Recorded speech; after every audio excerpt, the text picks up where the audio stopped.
Beltane Blessings, dear ones. I am Lady Jesamyn Angelica, High Priestess and founder of Sisterhood of the Moon. Today I'd like to share with you a little bit about the High Holyday of Beltane and provide some oracular guidance to carry us through this season. Beltane is a High Holyday that falls at the midpoint between the spring equinox and the summer solstice. This makes it what is called a cross-quarter holy day.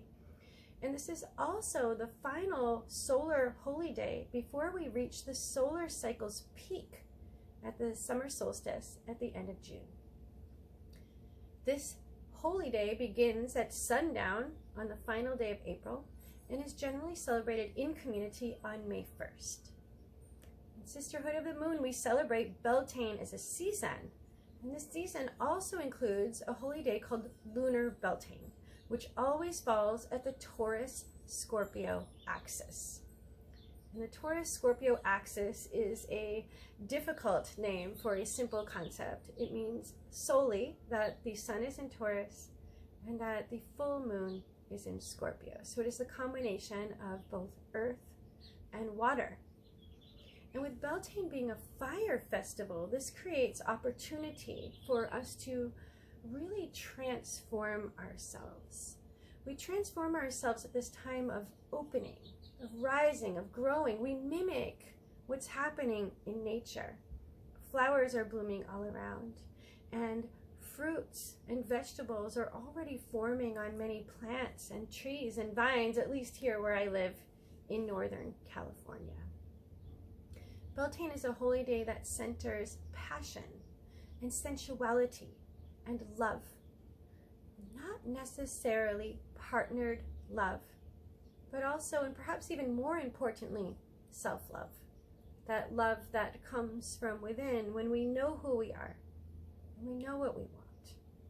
And so I drew for us a card to guide us throughout this season, and here it is, the Strength card. And this is the Strength card from the Morgan Greer Tarot, which I love for its vibrant colors and its very sweet and kind energies. When we hear the word strength, we often think of physical prowess or perhaps power over might. But when reading the Strength card, it is rarely about physical strength. It is more about fortitude, mental fortitude, courage, about centering ourselves calmly, with control, with dedication. In traditional tarot, this card is generally associated with the sign of Leo, which is a fire sign and very appropriate for Beltane, and also for the lion that is depicted on the card. But in feminist tarot, this card is often associated with the energies of Scorpio.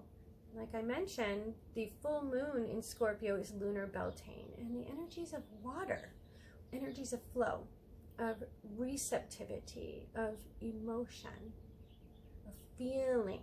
So we have the energies here of fire and water and the Taurus earth.